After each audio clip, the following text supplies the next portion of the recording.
We give because someone gave to us. We give because nobody gave to us. We give because giving has changed us. And we give because giving could have changed us. Beautiful words from our poet this morning.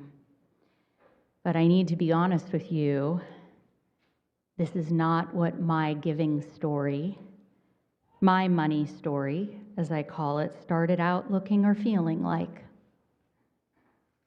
In all my years growing up, I never once witnessed my parents give of themselves or their resources like that. We did not spend our free time helping our community. And we certainly did not put our money in service to love or anything bigger than us in the form of a church pledge. We did not steward buildings, serve on committees, nor did we live by any set of clear spiritual instructions that would inspire some kind of altruism. We didn't even talk about these things in my house. And I do not blame my parents, nor do I in any way think of them as cruel or unthinking or uncaring. They are rather wonderful examples of what happens when human beings become psychologically and spiritually impoverished as a byproduct of deep, deep suffering. And as a result, both of them look to money, the accumulation of it and the hoarding of it, as the only thing that made them feel okay. And as my colleague, the UU minister, Reverend Anthony Maker, says, when you don't know how to base your self-esteem on something more reliable than money, when money's the only thing you know that makes you okay, charitable giving feels diminishing and even threatening. I have come to learn that when one is psychologically and spiritually impoverished, it is very, very difficult to be concerned, let alone generous, with the needs of others, something outside of self. And I say this from a place of experience, for my money story is one of middle upper class wealth in servitude to mental illness and addiction and dysfunction. That is what my family and myself included for a long time fed or was in service to. And Reverend Anthony Maker, who I just quoted earlier, it came out of a recent reflection that he wrote entitled The Spirituality of Money, puts forward a really important query. What's your money story?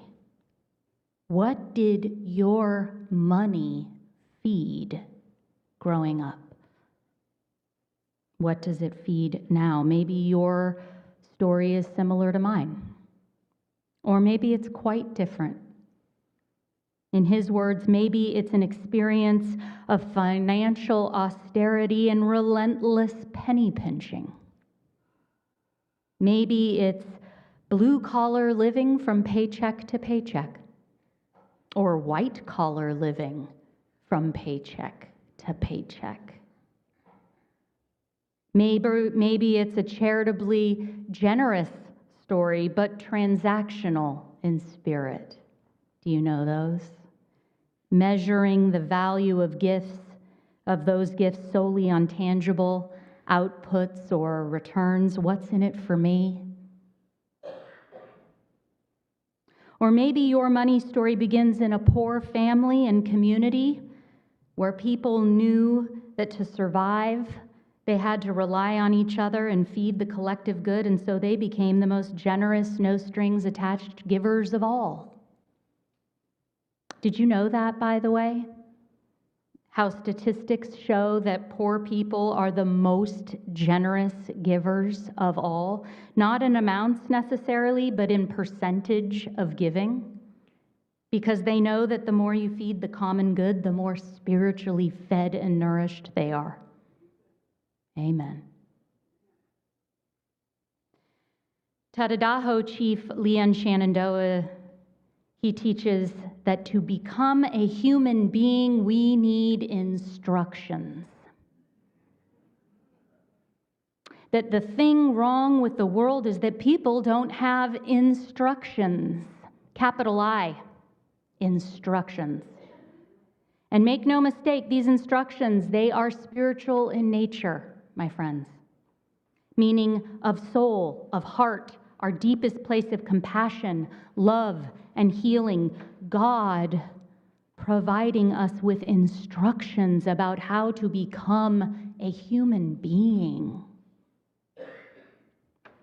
So often, stewardship sermons and annual appeal campaigns in our Unitarian Universalist congregations, they pull from indigenous instructions about giving, because true stewardship and generosity, the spiritual mandate of mutuality and reciprocity, feeding one another in our communities, literally and figuratively, which is what we're all trying for here, needs hearty instructions like these in order to be successful. They must speak to the heart of something greater.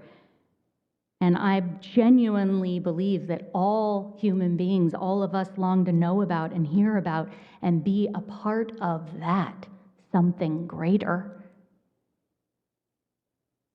And these kinds of instructions, they fly in the face of the spiritually impoverished instructions given to us in most of our workplaces, at our financial institutions, in many of our families, and in the larger society we live in. These instructions tell us that we can't be okay unless we penny pinch, hoard, and simultaneously consume and accumulate and incessantly complain about services not being rendered to our satisfaction. Did you get the most bang for your buck? Is it worth its weight in gold? Money makes the merry go. Money talks. Nothing comes for free. You get what you paid for. These are the instructions most of us swim around in. And it was only when I first arrived to the rooms of Narcotics Anonymous and Alcoholics Anonymous that I received a different set of instructions. No matter the size of one of those meetings, no matter its location, no matter whether the population of one's meeting is predominantly comprised of people living in halfway houses or shelters, on people's couches, on food stamps, every meeting makes the time to pass the basket. Similar to our polity, recovery groups are self-supporting, meaning that they cannot exist or sustain themselves without the contributions of the people.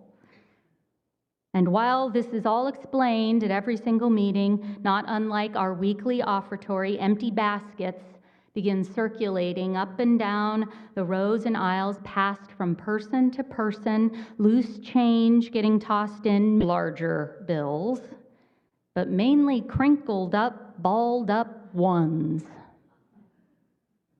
overflowing out of these baskets. And always someone or several carefully counting out 19 ones in exchange for their $20 bill. And so often those 19 ones were what was left for food or gas for the week. I had, at the young age that I was when I entered those rooms, I had never seen or experienced that kind of generosity. And when money couldn't be offered, the gifts of service were. There are so many ways to give, aren't there? setting up chairs, making coffee, greeting people as they arrived, sharing one's recovery story, giving someone a ride, walking someone through the 12 steps, giving them the instructions. Not one of these gifts having more or less value, all being given and received with the understanding that lives were at stake. Becoming and remaining human beings on the line. You can feel it. And I also learned in the rooms of recovery about abundance and faith, that there's plenty, and I have plenty to give, joyfully and with a profound love for my fellows' well-being. That my well-being was caught up in theirs. This is the definition of mutuality and interdependence, by the way. And I have to tell you, it doesn't matter in recovery groups if money was stolen out of the basket, or if it was counted wrong, or managed or spent poorly, or if someone hoarded the cookies, or so-and-so didn't show up again to set up the chairs. We simply trusted that we all had what we needed, that human beings are fallible, that their suffering was once our suffering and could be our suffering again, and that the community's strength and love and prayers for our fellows' well-being would guide and sustain us all. Not unlike what your choir and I sang for you earlier. Up from the wreckage with tears and with courage, fighting for life, humbly hearted, in hope and prayer, we find ourselves here. And this was the nourishing meal I got fed as a newcomer, and in turn generously fed to the newcomer. I got that gift later. And I'm so grateful for these powerful instructions that I got at such a young age, and then to have found a church home in Unitarian-Universalism that also holds these instructions close. It was a great fit for me. In particular, in this church, I love that at First Parish, you place your pledging season right alongside your nominating season. And you ask everyone at the same time to discern with care, what do you have to give and bear out here? With joy and a mindset of plenty. What do you want to feed with your time and your money? The new language that our religion is putting forward around generosity, which is one of those 6 arms I've been talking about at the center, is love, right next to justice and equity, which I preached about last week. Generosity. Generosity. And the words say, we cultivate a spirit of gratitude and hope. We covenant to freely and compassionately share our faith, presence, and resources. Our generosity connects us to one another in relationships of interdependence and mutuality. These are our instructions, my friends. And our lives are at stake too, for these instructions help us become more loving, caring human beings in community. Now, you will remember back in January that we had to cancel worship because our furnace needed repair, and it was way too cold in this building. And I have to tell you, this was humbling, right? We can bandy about the idea that church is the people and that worship needs no roof, and while I do believe this, we also agree that this blessed sanctuary and building houses the rituals we are able to do here that feed our souls, right? houses the music played or sung by our choir, offers space for our children and youth and adults to gather at and be led in faith and soul-formative instructions about goodness and kindness and justice and love. It is the hub where volunteers and staff oversee records and minutes and bank accounts and endowments and investments and contracts and safety measures and protocols, maintenance schedules and mission, which all requires and makes possible the employment of staff, and all makes possible your thriving and healing and this congregation's devotion to the thriving and healing of every person who crosses the threshold seeking instructions as if their lives are on the line, which all makes possible the good gifts we joyfully, I hope, offer the larger aching and quaking community and world whose lives are on the line. Our church building and grounds, this gathering place, makes much of this possible.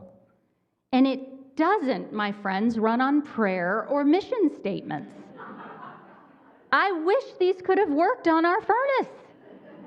But in the end, it was our ability to cut a check and pay for its repair that day, right? Money that came from your pledges and donations and the gifts of time and energy that volunteers poured into freely the shepherding of the workers, the due diligence needed around contracts and maintenance and oversight, your gifts of service here. You are literally keeping the heat on.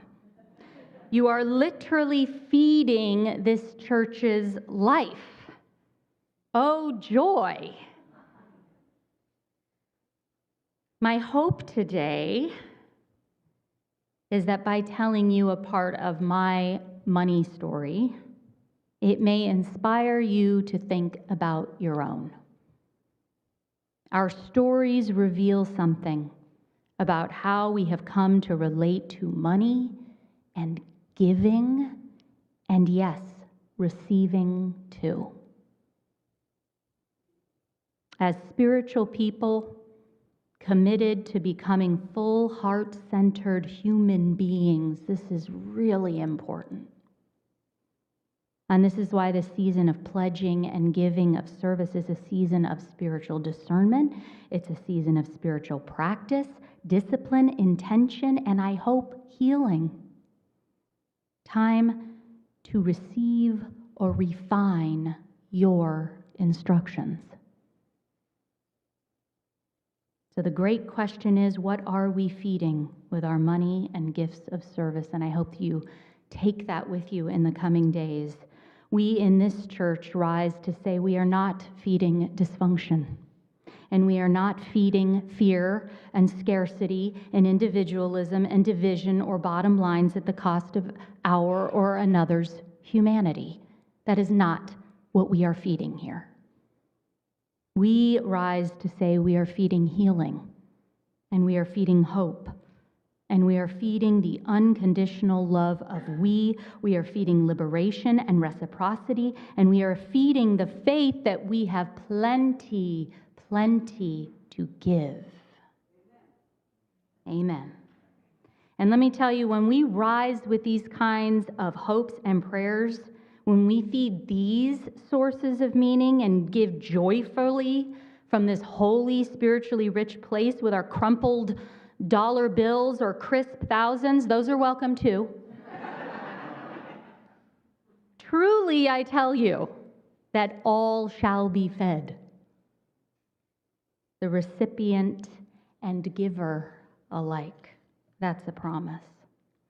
And so let us close by listening to just some, not all, some more of Alberto Rios's words, "When giving is all we have." They are so beautiful. We give because someone gave to us. We give because nobody gave to us.